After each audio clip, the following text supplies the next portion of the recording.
There are still protests going on in Iran over fuel price hikes and rationing. But with 95% of internet access shut down by the government, it's hard for the outside world to tell.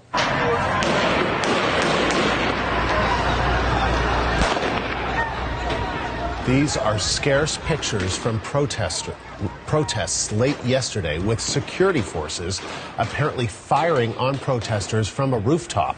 The protests began when the government announced the hikes. The country's economy is in serious trouble, and inflation is causing many people hardship. Jobs are hard to find, and the currency is shaky. One of the problems is the sanctions imposed by U.S. President Donald Trump after he pulled out of the Iran nuclear deal. So learning the latest on the situation in Iran is a challenge, but reporter Hadi Neely and his colleagues at BBC Persia are getting updates from people on the ground. He joins me now from London. So Hadi, some have called this Iran's largest internet shutdown in its history. It's been cut off across the country since Friday. So how difficult is it for protesters to get news out of the country? It's quite challenging for them, first to communicate with each other, to know where they need to show up for the next round of protests, next round of rallies, and also to get out the information from the protests to outside Iran, to the free world, if you can say, that can use their content. Because we know that the media in Iran is under severe restrictions by the government. We have we don't have any independent media operating there. Almost everyone is in need of getting authorized by the government, and also international media operating in Iran. They have geographical restrictions, so the reporters cannot go more than specific distance outside Tehran. Even covering Tehran could be very much restricted for them. So we can see that's why there is not much content, not much details and information coming out of Iran.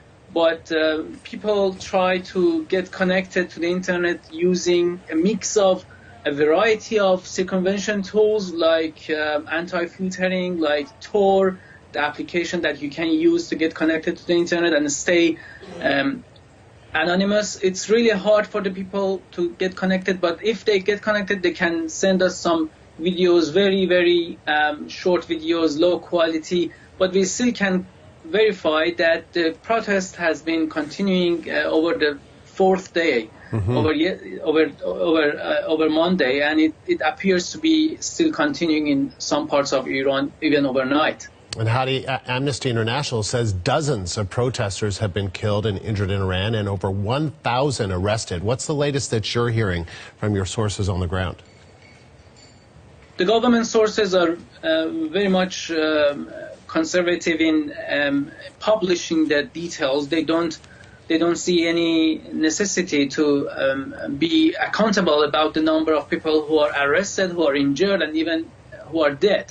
But we can, based on the information on the ground, we can confirm, and there were reports that at least 20 people were dead.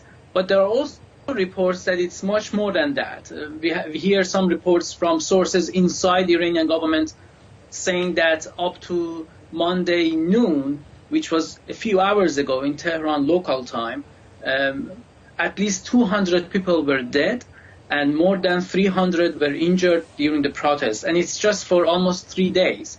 So it shows that how brutal and how forceful was the reaction of Iranian authorities, the reaction from security forces, and we hear that also IRGC, the Iranian revolutionary the Revolutionary Corps, is involved in crackdown on protesters and crackdown on protests. So we can see all of the forces within Iranian government are kind of unified to face off with the protesters.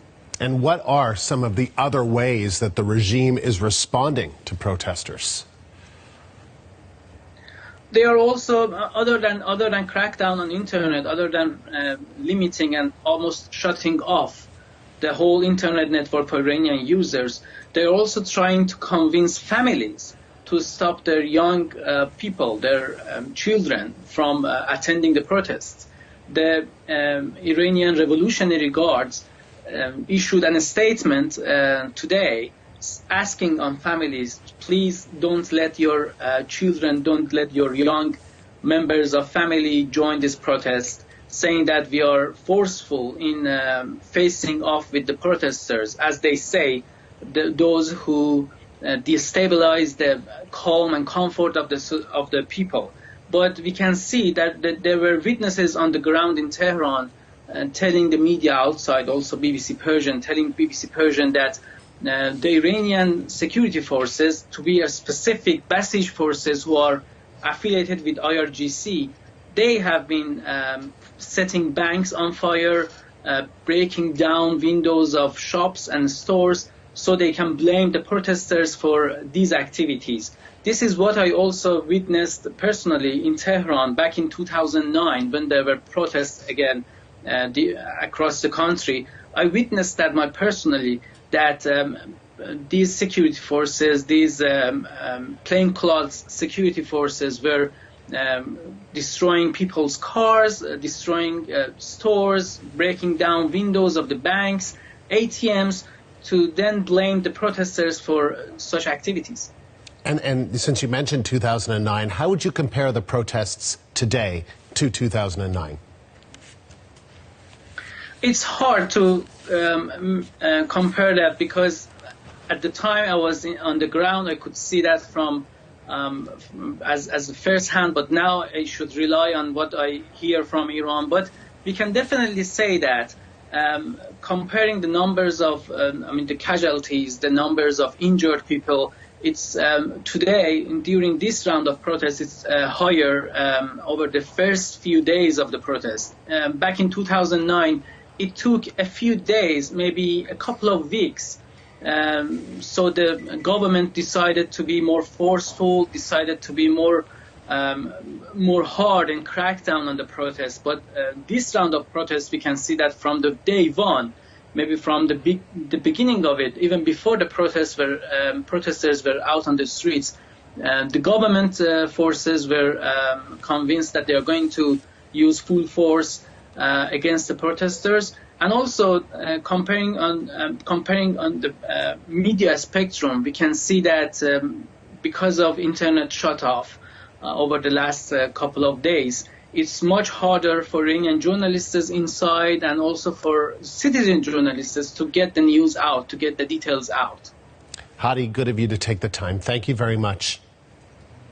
That was BBC Persian reporter Hadi Neely joining me from London.